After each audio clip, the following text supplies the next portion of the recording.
Assalamualaikum. Selamat tengah hari. Ni saya nak bercerita sikit. Hari ni kita ada sebuah kereta, orang panggil Kak Lisa. Kak Lisa. Produk Kelisa produk Kelisa. So kereta ni datang, sebenarnya dia cakap nak buat top overhaul. Kita pun pelik lah, so datang cek dulu. So bila datang, kita cek. Kita cek kompres semua, kompres okey semua. So bila kompres semua okey, kita cek, tengok coil plug nombor 1 short. Coil plug nombor 1 short. Sebab kenapa? Coil plug nombor 1 ni short, api tak ada. Itu yang keretanya jerking. Kita tukarkan satu, terus okey, alhamdulillah. Dah settle tu, owner cakap kelas dia ni masalah. Kelas dia masalah. So bila kita cek, dia bukan masalah kelas, masalah pada gearbox dia. Quotation overhaul dengan half-cut. So owner memilih half-cut sebab dia nak cepat. So dah beli half-cut. Bila gearbox half-cut tu datang, kita nampak dia punya cover gear selector dia tu dengan seal dia tu dah ada bekas minyak. So tak nak dua kali kerja, kita buat sekali. Ni kita boleh tengok dia dah berleaking sini tau. Yang gearbox half-cut punya tu. Dia memang dapat kering, tapi kita tengok sini dah basah-basah, ada bekas basah. Cakap dengan owner, memang terpaksa kita buat overhaul, tukar dia punya seal, cover dia dengan OC class. OC class sub dia, cover dia. Tu barang lah. So bila kita dah siap overhaul, kita siap pasang dengan enjin. So sebelum tu, ni kita boleh tengok leaking lama dia penuh. Dekat gearbox, dekat enjin memang penuh. Sebab kenapa? Leaking berpunca daripada sini buat cover. Lepas tu seal steering pump. Seal steering pump dia bocor.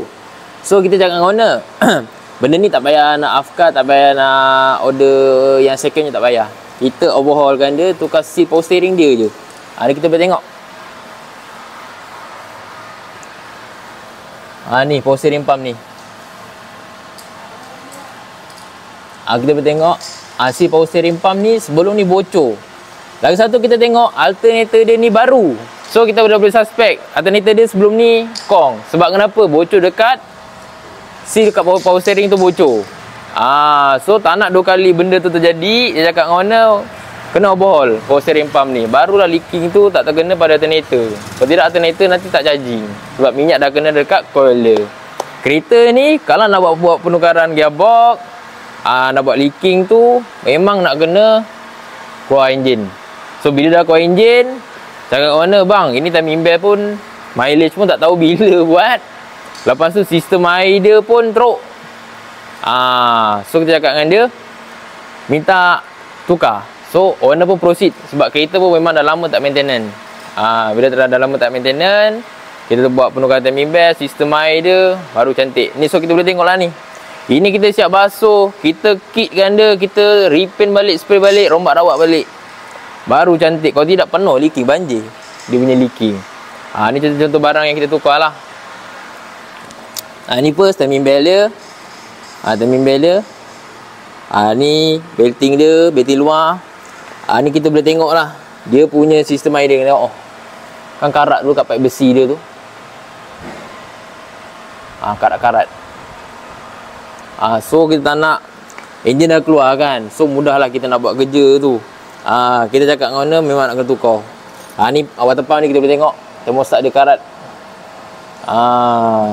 Dah buat ni, dah keluarkan enjin, buat sekali. Okey, bila kita dah buat penukaran gearbox tu, kita tengok kelas dia kan.